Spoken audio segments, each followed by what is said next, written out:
Hello मित्रांनो, मुंबई महानगरपालिकेकडे जिथे सगळ्यांचंच लक्ष लागून राहिलेलं आहे आणि जे काही आपण लाईव्ह न्यूजवर बघतोय, त्यावरून आपण म्हणू शकतो की मुंबईतील मराठी माणूस खऱ्या अर्थाने एकवटलेला दिसतो. कारण या निवडणुकामध्ये शिवसेना ठाकरे आणि मनसे या दोन्ही पक्षांनी एकत्र निवडणूक लढल्याने मराठी लोकांची मतं बहुत करून विभागलेली गेली नाहीत.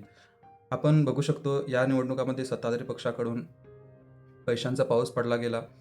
तसेच साम, दाम, दंडभेद म्हणत सर्व सरकारी यंत्रणा देखील सत्ताधारी पक्षासाठी सरसावल्या. त्यामुळे बी-जे-पी आणि शिंदे गटाला काही प्रमाणात मराठी मते भेटलेली दिसून येतात. पण जे काही आकडे सध्या समोर येतात त्यावरून आपण गृहीत धरू शकतो की मुंबईतील मराठी माणूस ठाकरेंच्या बाजूने आजही उभा आहे. पण मुंबईमध्ये उत्तर भारतीयांची संख्या वाढल्याने महायुतीला सध्या 100पेक्षा अधिक जागा आपल्याला विजयी होताना दिसतात. कारण मुंबईतील उत्तर भारतीय लोकांची संख्या जी सध्या 30% जास्त आहे, ती सर्व कुठेही विभागलेली दिसत नाहीत.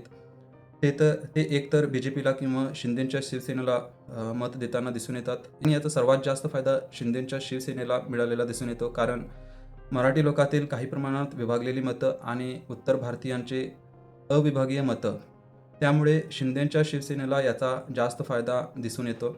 तसं तर सोशल मीडियावर महाराष्ट्रातील बहुत करून लोकांना वाटतं की मुंबई महानगरपालिकेमध्ये ठाकरेंचा महापौर व्हावा.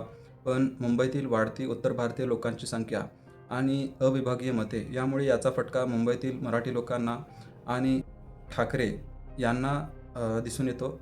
तुमचं मत काय आहे? कमेंटमध्ये नक्की सांगा.